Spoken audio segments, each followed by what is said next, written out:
देखें फैजान, सबसे पहले तो थैंक यू वेरी मच, आप लोगों ने मुझे अपने प्रोग्राम में, जो शो कहूँ या प्रोग्राम को जो भी आपने उसमें मुझे लिया, थैंक यू वेरी मच। हाँ, जो आपने बात की, हाँ, this is a difficult situation, एक नई सिचुएशन है सब प्लेयर्स के लिए, सब ऑफिशियल्स के लिए, काफी मुश्किल सिचुएशन है। लेकिन बहरहाल हमें खुशी की बात है कि क्रिकेट वापस आ रही है और हम दोबारा क्रिकेट देखेंगे इंशाअल्लाह। जाहिर सी बात है कि ये पहली दफा होगा पेंडेमिक के बाद जो क्रिकेट जो है बायो सिक्योर एनवायरनमेंट में ये क्रिकेट खेली जाएगी, जो कि आई थिंक मुश्किल है। और लेकिन प्लेयर्स जो है वो क्रिकेट खेलना चाहते हैं और उम्मीद करते हैं कि हमें इंग्लैंड के टूर पे अच्छी क्रिकेट देखने को मिलेगी। और जहां तक आपने स्लाइवा की बात की कि बॉल के ऊपर शाइन करना और उसको जो है ना यूज नहीं कर सकते, हमें थोड़ा सा एडवांटेज ये होगा कि अभी जो हमारी सीरीज है वो इंग्लैंड और वेस्ट इंडीज की सीरीज के बाद होगी, तो हमें उसमें आइडिया पता चल जाएगा। हो सकता है कि जितनी तेजी से हालात बेहतर हो रहे हैं और आईसीसी उस वक्त तक बॉल को जो है वो स्लाइवा दोबारा इस्तेमाल करने लग जाए, ये तो हालात ही बताएंगे। और पाकिस्तान जो है वो 5 हफ्ते पहले यहाँ पे आएगा, 2 हफ्ते उन्होंने सेल्फ आइसोलेशन करनी है और उसके बाद उनके पास बड़ा अच्छा टाइम होगा कि अपने आप को प्रिपेयर करें और इस सीरीज में जाएं। ठीक है, अच्छा अली हसन अजहर प्लीज भाई, सवाल कीजिएगा। गफार गफार में एक ओके, और फैजान एडिशनल सवाल कंटिन्यू करना कीजिएगा। चाहूंगा ओके, फैजान आगे ले बिफोर लीजिए। We move to Ali Hasan. Azhar भाई, जो इतने ज्यादा कोचेस पाकिस्तान टीम में लग गए हैं, मिसबा हिमसेल्फ अ बैट्समैन, उसके साथ फिर एक और बैटिंग का एक कोच यूनुस खान, बहुत बड़ा नाम, बट बैट्समैन के साथ एक और असिस्टेंट बैटिंग कोच, बॉलिंग के लिए वकार भाई ऑलरेडी है, लेकिन फिर साथ में स्पिन के लिए सकलैन भाई भी, और फिर एक असिस्टेंट कोच भी टीम के साथ है। असिस्टेंट टू मिसबा अलग भी एक अपॉइंट हुए हैं, शाहिद असलम साहब। कोच के साथ इतना बड़ा कोचिंग स्टाफ, कहीं कहीं तनकीद भी हुई है इस चीज को, आप इस प्रैक्टिस को कैसा देखते हैं कि दुनिया में अब ये आम हो गया है, 14-14, 15-15 लोगों का कोचिंग स्टाफ और स्पेशलाइज्ड हो गया है, और कोच का रोल क्या अब सिर्फ एक गाइडलाइन सेट करने वाला हो गया और बाकी टेक्निक सही करना या गेम स्ट्रेटजी देखना नीचे के लोगों का काम हो गया? देखिए, जब हम लोग भी थे पाकिस्तान टीम के मैनेजमेंट का हिस्सा थे, तो हमारे साथ भी लोग मौजूद थे। जाहिर सी बात है, हेड कोच के लिए मिसबा अलग बैटिंग कोच भी थे और वो हेड कोच भी हैं, तो बड़ा मुश्किल होता है कि सारी चीज़ों को हैंडल करना, क्योंकि बहुत ज़्यादा प्रेशर है इंटरनेशनल क्रिकेट का। और जाहिर सी बात है, दुनिया भर में अगर आप देखें तो हर जगह पे भी जो है ना आपके पास हेड कोच है, उसके बाद बॉलिंग कोच अलग है, स्पिन बॉलिंग कोच है, बैटिंग कोच है, ठीक है, व्हाइट बॉल के कोचेज अलग हैं, रेड बॉल के कोचेज अलग हैं।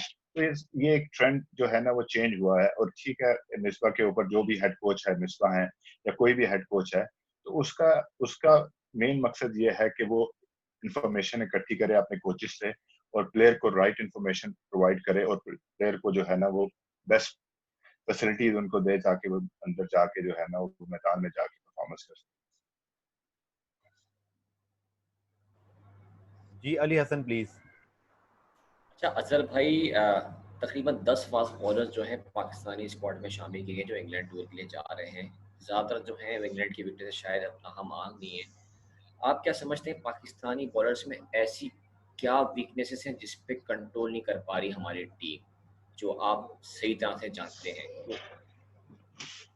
देखिए, पाकिस्तान में जो आपने 10 बॉलर्स की बात की जो इस टूर पे आ रहे हैं, उसमें से काफी सारे लोग T20 की टीम में खेलेंगे, कुछ टेस्ट प्लेयर्स हैं। तो वो आप, क्योंकि जिस तरह के एनवायरनमेंट है, जिस तरह की पोजीशन इस वक्त है, तो उसमें जाहिर सी बात है आपको यहाँ पे नेट बॉलर्स भी नहीं मिलेंगे। आप अपनी दोनों टीमों को साथ लेके आ रहे हैं, तो जाहिर सी बात है। और जहां तक आपने वीकनेस की बात की, तो पाकिस्तान की बॉलिंग लाइनअप वो जो है ऊपर की तरफ जा रही है। ठीक है, आपको थोड़ा सा डिसएडवांटेज हुआ था जब आपके 2 फास्ट बॉलर्स नहीं गए थे ऑस्ट्रेलिया में, लेकिन आपके पास यंग बॉलर हैं इस वक्त जो पाकिस्तान में इतना पोटेंशियल और इतनी स्किल्स और इतनी एबिलिटी है कि वो किसी भी बैटिंग लाइन को आउट कर सकते हैं। इस जस्ट के उनको आप मौका दें और जैसे जैसे वो खेलते जाएंगे वैसे वैसे उनके पास एक्सपीरियंस आता जाएगा और वैसे वैसे उनकी परफॉर्मेंसेस बेहतरी की तरफ जाना शुरू हो जाएंगे। फैद अमान काइंडली सवाल कीजिएगा, उसके बाद में महमूद भाई। अस्सलाम वालेकुम अजहर भाई। मेरा वालेकुम क्वेश्चन अस्सलाम। ये है कि सबसे पहले तो आप ये बताएं कि जो पाकिस्तान और इंग्लैंड की सीरीज होने जा रही है उसमें इंग्लैंड के अंदर उसका क्या फीडबैक है और वहाँ के जो क्रिकेट हल्के हैं वो कितने एक्साइटेड हैं या कितने जो है वो इसको देखने के लिए जो है वो तैयार हैं। दूसरा ये कि अभी अली ने भी बात की कि काफ़ी सारे फास्ट बॉलर जा रहे हैं, तो जो हम देखते हैं टेस्ट क्रिकेट के अंदर खासतौर से तो पाकिस्तान के पास सीनियर बॉलर्स जो हैं वो नहीं है, जो यंग बॉलर्स हैं वो ज़्यादा बड़ी तादाद में हैं। तो क्या आप एक्सपेक्ट करते हैं कि हमारे जो यंग बॉलर्स हैं उनकी परफॉर्मेंस किस तरह की हो सकती है और क्या टेस्ट क्रिकेट में वो पाकिस्तान को ऊपर ला सकते हैं? बिल्कुल।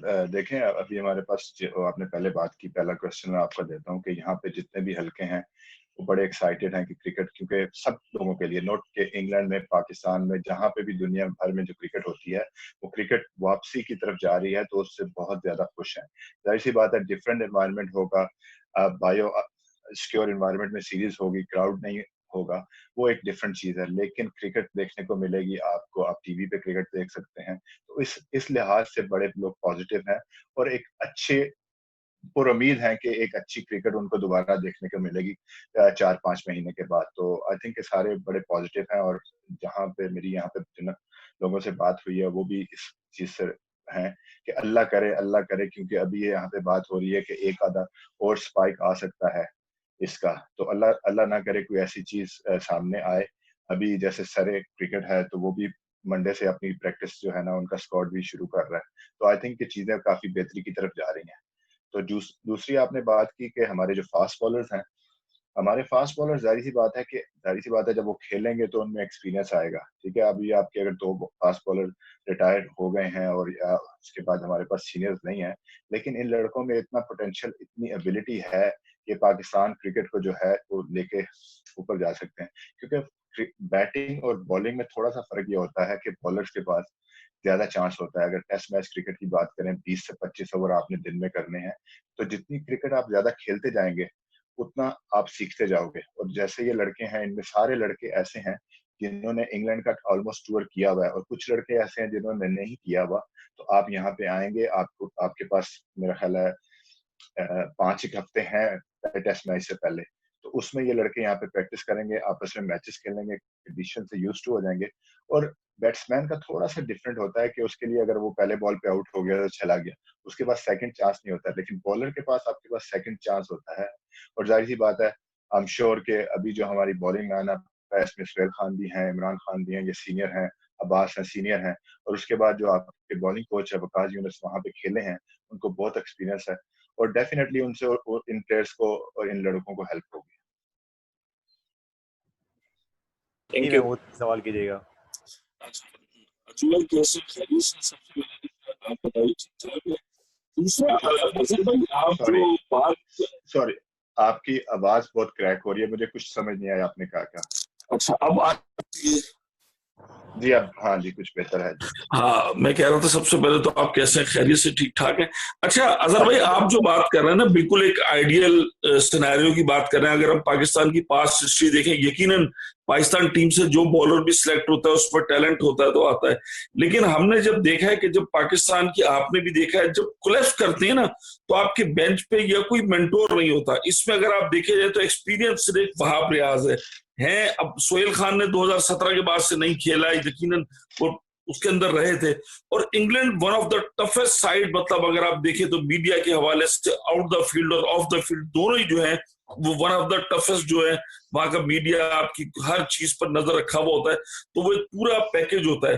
तो आप नहीं समझते कि पाकिस्तान के अंदर ये चीज डेवलप हो गई कि जैसे आपके दौर में खेलते थे तो आपके ऊपर वसीम बकार थे, उसके बाद फिर इमरान खान थे, मतलब एक मंच होता था और आहिस्ता आहिस्ता नीचे से टैलेंट निकलता भी रहता था और आता भी रहता था। अब सरदस्त हुआ कि सारे नए, तो अगर प्रॉब्लम आएगी तो इनकी मेंटोरिंग कौन करेगा?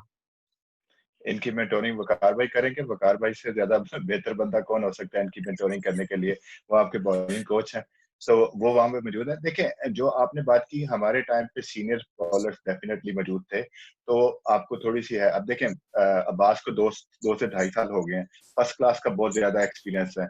उसके बाद अगर आप सुहेल खान की करें तो फर्स्ट क्लास का बहुत ज्यादा एक्सपीरियंस है उनके पास भी। इमरान खान है, उनके पास भी बहुत ज्यादा फर्स्ट क्लास का एक्सपीरियंस है। तो इन्होंने काफी रगड़ा खाया हुआ है। जो बाकी आपके बच्चे हैं, जो नसीम शाह हो गया, शहीन शाह अफरीदी हो गए, शहनशाह का बहुत अच्छा वर्ल्ड कप भी गया, उसके बाद ऑस्ट्रेलिया का टूर भी गया, तो वो बड़ा अच्छा वो ग्रोथ कर रहे हैं। ठीक है, नसीम थोड़े से यंग है, उसके अलावा वहाब आपके पास है, तो आपके पास एक्सपीरियंस तो है यंग में। ऐसा कोई ऐसा थोड़ी है कि यंग को पहला पहला टूर पे आ रहे हैं या कुछ ऐसी चीज है। उन्होंने ऑस्ट्रेलिया का भी टूर किया हुआ, डेफिनेटली उससे उनको फायदा होगा, जो गलतियां की हैं उससे वो सीख रहे हैं। और जाहिर सी बात है, जितनी ज्यादा क्रिकेट खेलेंगे, जितना एक्सपीरियंस आएगा, खेलने से ही एक्सपीरियंस आएगा, बैठने से एक्सपीरियंस नहीं आएगा। तो जितना ज्यादा क्रिकेट खेलेंगे उतना ज्यादा उनको एक्सपीरियंस आएगा, उतनी ही चीजें बेहतर होती जाएंगी। आपने जो बात की इंग्लैंड का टूर है, तो इंग्लैंड की कंडीशन कोई हमारे लिए, अगर पाकिस्तान टीम की बात करें तो हमारे लिए कोई नई नहीं है। अगर आप देखें कि पिछले 5 साल से हम हर साल इंग्लैंड का टूर कर रहे हैं। ये वो वाली 90s की बात नहीं है कि आप 5 साल के बाद टूर करते हैं। अभी आप देखें कि आपने वर्ल्ड कप भी यहाँ खेला, चैंपियंस ट्रॉफी भी आपने खेली, उसके बाद आपने 2 टेस्ट मैच, हमारा पहला टेस्ट मैच लॉर्ड्स में है, तो हमने वो लॉर्ड्स में इंग्लैंड को दोनों दफा हराया है पिछली दोनों सीरीज में। तो काफी सारी पॉजिटिव्स हैं, काफी सारी पॉजिटिव हैं। और जाहिर सी बात है, जब आपका बॉलर, एक बॉलर जो है नसीम है फॉर एग्जांपल, वही यंग बॉलर है आपके पास, अगर वो 150 पे बॉल करता है तो डेफिनेटली यहाँ पे जो जहाँ के बैट्समैन है उनको फर्क तो पड़ेगा उसकी पेस खेल। अच्छा अजहर भाई, आप आने वाले वक्त में पाकिस्तान के टॉप 3 बॉलर्स अगर आपसे पूछा जाए आपके एक्सपीरियंस में, तो किन को देखते हैं कि आने वाले वक्त में ये 3 जो है पाकिस्तान के टॉप 3 बॉलर होंगे जो लीड करेंगे तवील अरसे तक? देखें, मेरी ख्वाहिश है कि अल्लाह करे कि जो पाकिस्तान में कोई पता भी नहीं चलता कि कोई एक सीरीज में बंदा कहाँ होता है और उसके बाद फिर कहाँ चला जाता है। पाकिस्तान बड़ी मुश्किल जगह है जहाँ आप अपने आप को जो है ना क्रिकेट खेलते हैं। अभी जैसे हसन अली था, टॉप पे था चैंपियंस ट्रॉफी में, उसके बाद उसको इंजरी हुई, थोड़ा सा नीचे आया, तो लोगों ने कहा जी खत्म हो गया। तो हमारे यहाँ हम लोग अनफॉर्चुनेटली लोगों को बड़ी जल्दी खत्म कर देते हैं। लेकिन आपके पास इतना पोटेंशियल है, अगर शहीन शाह अफरीदी को देखें, हसन अली को देखें, फहीम भी अभी तो आपके पास वापस आया है, तो ये लड़के हैं कि पाकिस्तान को आगे लेके जा सकते हैं। नसीम शाह हैं जिस तरह, तो ये ऐसे लड़के हैं कि ये आपको अगले 5 साल जो है ना, 10 साल पाकिस्तान की क्रिकेट का बेस्ट जो है वो दे सकते हैं। और इनको जितना ज्यादा खिलाया जाए, जितना ज्यादा इनको मोटिवेट किया जाए, जितना इंकरेजमेंट इनको मिलेगी, इनमें स्किल पोटेंशियल है। सिर्फ वो स्किल और पोटेंशियल को हमने जो है ना वो पॉलिश करना है। पॉलिश वो उसी वक्त होंगे जब उनको अब एक तो ऑन द फील्ड एक्सपीरियंस मिलेगा, और दूसरी बात यह है कि आपके पास मेंटोर होना चाहिए कोई। आपके पास इस वक्त मेंटोर हैं, तो उनको देख के इनकी क्रिकेट ज्यादा बेहतर होगी। Thank you. अदर भाई, आखिरी एक सवाल मैं कर लेता हूँ, और यकीनी तौर पर इस सीरीज का, और ऑब्वियसली पहले वेस्ट इंडीज सीरीज का बड़ी बेताबी से लोग इंतजार कर रहे हैं, क्योंकि क्रिकेट को लोग तरसे हुए हैं, 3 महीने बाद क्रिकेट होगी। अदर भाई, पाकिस्तान इंग्लैंड ऑब्वियसली थोड़ा दूर है सीरीज, लेकिन दोनों टीमों का अगर आप कंपैरिजन करते हैं, बॉलिंग पे तो आपने बात कर ली, लेकिन अगर आप ओवरऑल पाकिस्तान की स्ट्रेंथ देखते हैं, बैटिंग को कहाँ रेट करेंगे? क्योंकि होम सीरीज में हम अच्छा खेले, आबिद अली, शान मसूद, अजहर एक्सपीरियंस है, असद एक्सपीरियंस है, रिजवान टेस्ट में अच्छा करके आए। लेकिन एक ऑलराउंडर जिसका मैंने शुरू में जिक्र किया कि हमें बेन स्टोक्स जैसा ऑलराउंडर आज नहीं मिला, आप दोनों के जाने के बाद, रज़ाक और आपके जाने के बाद, वो एक है कमी अब तक, जो हमें एक ऐसा बॉलर जो विकेटें ले सके, ब्रेक थ्रू दिला सके, और फिर बैटिंग भी ऐसी कि रिलायबल हो। तो समझते हैं बेन स्टोक्स वो एक डिफरेंस क्रिएट कर सकते हैं। और दोनों टीमों का अगर आप कंपैरिजन करें इस सीरीज के हवाले से, आपकी बिफोर द सीरीज क्या प्रेडिक्शन या एक एक्सपर्ट ओपिनियन होगी कि कितना टफ होगी पाकिस्तान के लिए?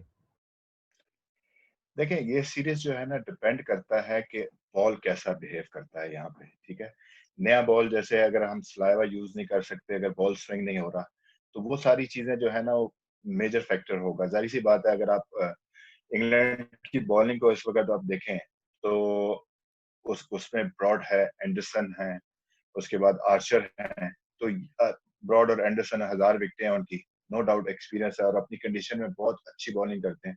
अब डिपेंड करता है कि नया बॉल कितनी देर स्विंग होता है, और अगर स्विंग नहीं होता और उसके बाद जो है रिवर्स स्विंग भी आपको नहीं देखने को मिलती, बॉल सीधा हो जाता है, और अगर लॉर्ड्स में फ्लैट पिच है तो बड़े स्कोर हो सकते हैं। ठीक है, और इसी तरह ही हमारी अगर बॉलिंग आप देखें तो नए बॉल्स इज वेरी इंपॉर्टेंट हो जाएगा। अब्बास का, शहीन का नए बॉल से आउट करना, अगर बीच पे नहीं ऐसी कोई चीज होती, तो मुझे ये लगता है कि जिस वक्त पाकिस्तान सीरीज खेलेगा, वेदर भी अच्छा होता चला जाएगा, गर्मी थोड़ी सी ज्यादा होगी, तो हो सकता है कि आपको वो स्विंग उस तरह नजर ना आए जैसे आपको नॉर्मली इंग्लैंड में नजर आती थी। और हो सकता है कि स्पिनर का बहुत इंपॉर्टेंट रोल यहाँ पे होगा। ठीक है, यासिर हैं आपके पास, शदाब हैं आपके पास, तो हो सकता है कि आपकी स्ट्रेटजी जो है वो चेंज हो जाए। उस चीज को देखते हुए हो सकता है कि आपके पास जो है 2 स्पिनर से खेलें आप। ठीक है, अभी इंग्लैंड के भी अगर मैं देख रहा हूँ, उनका जो स्क्वाड में देख रहा था उसमें 5 उन्होंने जो स्पिनर शामिल किए हैं, ठीक है, तो वो भी इस चीज का रियलाइज कर रहे होंगे कि ऐसी ऐसी सूरत हाल आ सकती है, ठीक है, पेस बढ़ती है। दूसरी बात आपने की ऑलराउंडर्स की, तो डेफिनेटली हम जो है ना इस शोबे में लैग करते हैं, क्योंकि अगर आप इंग्लैंड को देखें तो मैं उनके अगर 3 ऑलराउंडर्स की नाम लूं तो Ben Stoke one of the best allrounder इस वक्त वो हैं। क्रिस वोक भी जो है वो बॉलिंग ऑलराउंडर है, लेकिन मैंने उनको देखा है डोमेस्टिक क्रिकेट में, काउंटी क्रिकेट में उन्होंने बड़े रन्स किए हुए हैं, सैकड़े काफी उनके हैं। और इसी तरह ही अगर आप उसको देखें, बटलर को, जॉश बटलर को देखें, तो ये 3 उनके पास ऑलराउंडर हैं, जो अगर सैम करन खेलते हैं तो वो भी उनके पास एक ऑलराउंडर की शक्ल में आ जाएंगे। तो उनकी बैटिंग में डेफिनेटली डेप्थ बहुत ज्यादा है। जहां अगर आप हमारा कंपैरिजन करते हैं हमारे उसमें, और जो मैं पहले बैटिंग पे आ जाता हूँ, आपने बैटिंग का भी क्वेश्चन किया, तो हमारी जो बैटिंग लाइनअप है वो डेफिनेटली काफी एक्सपीरियंस है। अगर आप शान जो है वो सेटल डाउन हो गए हैं इस वक्त एज ए ओपनर जो है, लास्ट टेस्ट मैच में उन्होंने और आबिद ने 100 किया। आबिद का जो है अभी स्टार्ट है, लेकिन वो वर्ल्ड कप में पाकिस्तान की टीम के साथ थे इंग्लैंड वाले टूर में, तो यहाँ पे वो आए हुए हैं, यहाँ लीग क्रिकेट खेलते हैं, यहाँ की कंडीशंस का उसको पता है। और उसके बाद अगर आप नीचे चले जाएं तो आपके पास अजहर अली है, असद शफीक है, ठीक है, आपके पास मेच्योर बैटिंग लाइनअप है। लेकिन जहां जो फर्क पड़ेगा वो आपका, अगर रजवान खेलता है या सैफी होता है 7 नंबर पे आते हैं, तो उसके बाद डिपेंड करता है कि आप किस तरह जाते हैं। अगर तो आप फहीम को खिलाते हैं तो आपको थोड़ी सी बैटिंग का एडवांटेज मिल जाएगा, ये शराब अंदर आता है तो आपकी बैटिंग में डेप्थ आ जाएगी। अगर ये लोग नहीं आते, अगर आप शहीन के साथ जाते हैं, अब्बास के साथ जाते हैं, नसीम के साथ जाते हैं, तो आपकी बैटिंग जो है ना, जो आपका लोअर ऑर्डर है वो बड़ा वीक हो जाएगा। ठीक है, अदर भाई ने कहा था थोड़ा हम इसको शॉर्ट रखेंगे, लेकिन फैजान ने 1-2 सवाल करने, तो आई थिंक लास्ट 3 क्वेश्चन कर लेते हैं, पहले फैजान कर लें, बाकी 2 भाई मुझे जो भी बता दे तो हम उनको इंक्लूड कर लेते हैं। Thank you. अजहर भाई, जिस तरह हम वही डिस्कस करते रहे एसओपीज वगैरह, अब फिलहाल तो एज वी स्पीक श्रीलंका का बैन है।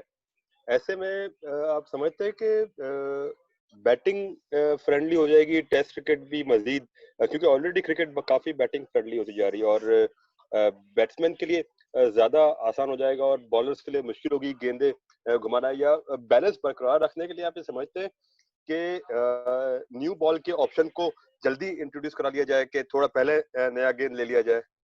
किस तरह देख रहे हैं? नहीं, मैंने पहले भी आपको कहा, डेफिनेटली जो है ना बैटिंग कंडीशन बेहतर हो जाएंगी जो है ना मिडिल ऑर्डर के लिए, नंबर 4 से लेके जो है ना 3 से लेके तीसरा भी एज ओपनर ही होता है, अगर शुरू में आउट हो गया तो वो बड़ा क्रूशियल होगा। तो टफ होगा नए बॉल से जो बंदे बैटिंग करते हैं, ओपनर्स है, वन डाउन वाले हैं, उनके लिए टफ होगा, लेकिन उसके बाद क्रिकेट आसान हो जाएगी अगर बॉल स्विंग नहीं होता।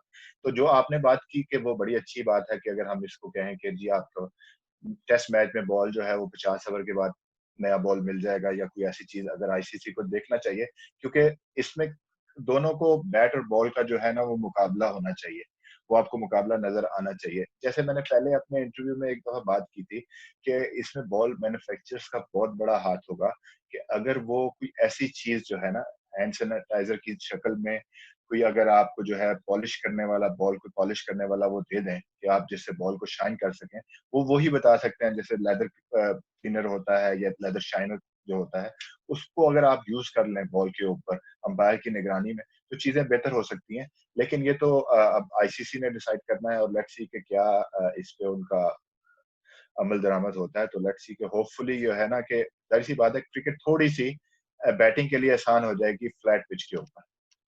अच्छा, मैं इसी में बात करूंगा। अगर हम एक्सटर्नल सब्सटेंस यूज करते हैं, अभी तो आईसीसी के कवानीन में बाहर का कोई भी सब्सटेंस यूज करना कानूनी इजाजत नहीं है। It considered as ball tampering. तो आपको लगता है कि अब टेम्परिंग की इजाजत ही दे दे आईसीसी, या ठीक है यार जो करना करो?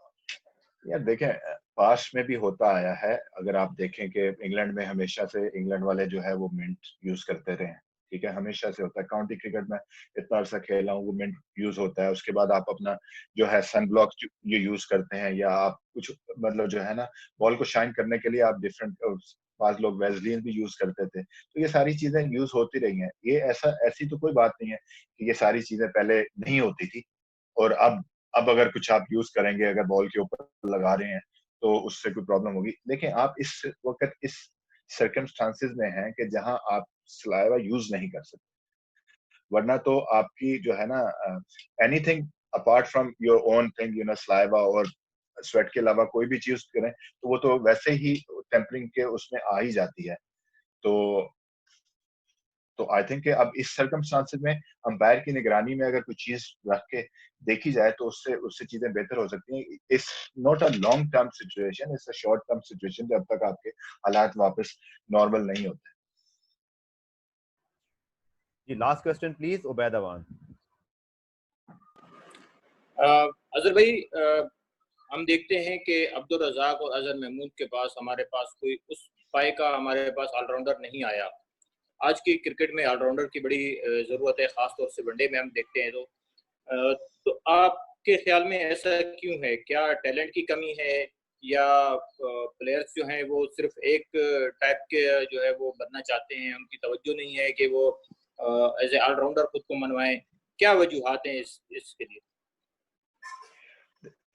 देखिए, जाहिर सी बात है आपके पास ऑलराउंडर इस वक्त मौजूद है, ये नहीं है कि आपके पास ऑलराउंडर बिल्कुल भी नहीं है, लेकिन जाहिर सी बात है ऑलराउंडर का जो मैं पहले भी कह चुका हूँ कि आपको समझना पड़ेगा कि बैटिंग ऑलराउंडर और बॉलिंग ऑलराउंडर दोनों में फर्क है। कि एक बंदा आपको बैटिंग में 10 ओवर करके देता है और साथ में 20-25 रन, जैसे फहीम अशरफ है, तो वो आपका एक बॉलिंग ऑलराउंडर है। इसी तरह ही बेन स्टोक, बहुत कम लोग होते हैं जैसे बेन स्टोक की तरह या जैक कॉलिन्स की तरह, जो है ना वो जो आपको पूरे पूरे पूरे ऑलराउंडर होते हैं, जैसे जैक कॉलिन्स 10,000 रन और साथ में 350 आउट किए हैं। तो वैसा बनने के लिए आपको मुसलसल रेगुलर जो है ना वो चांसेस मिलने चाहिए, आप अपनी गेम को डेवलप करें। आपके पास इस वक्त भी अगर आप पीछे जाके देखें तो आपके पास ऑलराउंडर तो मौजूद हैं, वो आए, कुछ खेले, चले गए। भट्टी हो गया, ठीक है, अनवर अली हो गया, या हुसैन तलत हो गया, तो आपके पास लड़के तो मौजूद हैं, लेकिन आपने उनको डेवलप करना है। अब होता यह है कि वो अनफॉर्चुनेटली हमारे यहाँ प्रॉब्लम ये होती है कि अगर आपकी वनडे में परफॉर्मेंस खराब है तो आपको T20 से निकाल देते हैं, अगर आपकी टेस्ट में परफॉर्मेंस खराब है तो आपको वनडे से निकाल देते हैं, तो आप सारी जगह से चले जाते हैं। तो आपको रियलाइज करना चाहिए कि मेरी परफॉर्मेंस वनडे में खराब है, तो भाई टेस्ट में तो मेरी परफॉर्मेंस अच्छी है ना, मुझे टेस्ट अगर आ रहा है तो मैं टेस्ट में तो खेलूंगा। तो ये सारी चीजें आपको देखनी पड़ेगी और आपको अपने प्लेयर्स जो है ना वो डेवलप करने पड़ेंगे। ये इतना आसान नहीं है। अगर आप चुमिंदा वास को देखें, श्रीलंका वाले, वो खेले, कितना खेले, अगर हमारे यहाँ होते तो कितनी इतना अरसा नहीं खेलते और विकेट भी इतनी ना लेते, कोई और बंदा आ जाता। तो जैसे जैसे उनको मौके मिलते रहे वैसे वैसे उनकी डेवलप होती रही, वैसे वैसे वो अच्छे होते गए।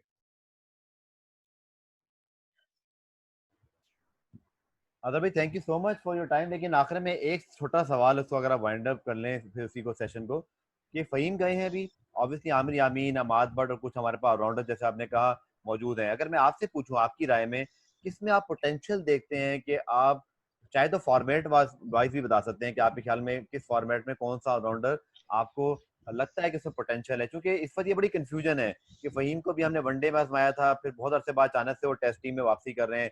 थोड़ा सा इसको प्लीज अगर आप एक्सप्लेन कर दें कि किन को आप पोटेंशियली एक अपना और रज़ाक का रिप्लेसमेंट देखते हैं इन फ्यूचर। यार मेरे, देखें, मेरी मेरी अपनी पर्सनल, जो मैंने पहले भी बात की थी, उसमें मैं कहता हूँ कि मुझे लगता है कि फहीम अशरफ में जो है वो पोटेंशियल है। मैं बहुत डिसअपॉइंटेड हुआ हूँ उसकी बैटिंग से, मतलब जो है ना उसने जो उसमें पोटेंशियल है उसमें नहीं किया। अगर आप उसकी बॉलिंग का देखें तो वो 85 प्लस पे बॉलिंग करता है। जितने आपके फास्ट बॉलर आते हैं वो 80 82 या 85 पे कर रहे हैं। तो वो अगर आप उसको देखें जिस टाइम पे वो खेला है, अगर आप उसका लॉर्ड्स वाला टेस्ट मैच में जो उसकी शदाब के साथ पार्टनरशिप थी, या आयरलैंड वाले टेस्ट मैच में जो पार्टनरशिप थी, हम ये इन दोनों की पार्टनरशिप की वजह से वो टेस्ट मैच जीते हैं। तो उसमें ग्लिम्स आपको नजर आते हैं कि हाँ इस लड़के में ये चीज है। ठीक है, बाकी जो आपने जैसे आमिर यामीन की बात की, अब 80 पे, फिर 80 पे बॉलिंग करने वाला बंदा कोई भी है, तो फिर उसकी बैटिंग बड़ी तगड़ी होनी चाहिए। ठीक है, या उसकी पेस उतनी होनी चाहिए कि वो एज अ बॉलर भी वहां आके सरवाइव कर जाए। जैसे रजाक था या मैं थे, हमारी अगर बैटिंग में 19-20 होता था तो हमारी बॉलिंग ऐसी थी कि हम वहां पे सरवाइव कर सकते थे। तो आपके पास फिर ऐसी एबिलिटी होनी चाहिए कि उसमें मुझे ये लगता है कि फहीम अशरफ जो है वो एक ऐसा है कि आपका प्रॉपर ऑलराउंडर बन सकता है। उसके बाद हुसैन तलत है, वो आपका बैट्समैन है, मतलब उसका फॉर्मेट अगर आप देखें कि वनडे या T20 में है, लेकिन वो आपका बेहतर हो सकता है। अगर आप उसकी भी बॉलिंग देखें तो वो 135 प्लस करता है। इसी तरह आपने आमिर यामीन की बात की। आमिर यामीन जो है ना वो 82, 83 पे बॉलिंग करते हैं और उसके बाद वो बैटिंग नीचे करते हैं। डोमेस्टिक में उनकी अच्छी परफॉर्मेंस है। मैंने उनको इतना ज्यादा देखा नहीं है डोमेस्टिक क्रिकेट में, लेकिन अगर उनमें पोटेंशियल है तो आप उनको कहें कि यार मुझे आपसे एक काम चाहिए भाई, मतलब एक काम पूरा वाला होना चाहिए ना, पूरा वाला काम हो कि मुझे कहीं या तो 50 रन मिले या तो मुझे कहीं 10 ओवर मिले। तो अगर कोई प्लेयर इस वक्त उस सिचुएशन में है कि वो आपको 3 से 4 ओवर देता है और 15 से 20 रन देता है, तो फिर आप कहीं नहीं जा सकते। तो आपने वेरीफाई करना है कि कौन सा प्लेयर है, किसमें ऐसा पोटेंशियल है कि वो आपके लिए जो है आगे जाके test match cricket, specially test match cricket में, तो वनडे वगैरह में या T20 में तो आपका कोई भी ऐसा बंदा हो तो वो चल सकता है, क्योंकि आपका T20 में स्पेशली आपको 4 ओवर करने हैं। बारी कभी आपकी 5 बॉलों की बारी आती है, कभी 4 बॉलों की, कभी 10 बॉलों की, ऑलराउंडर स्पेशली। तो आपको ये वेरीफाई करना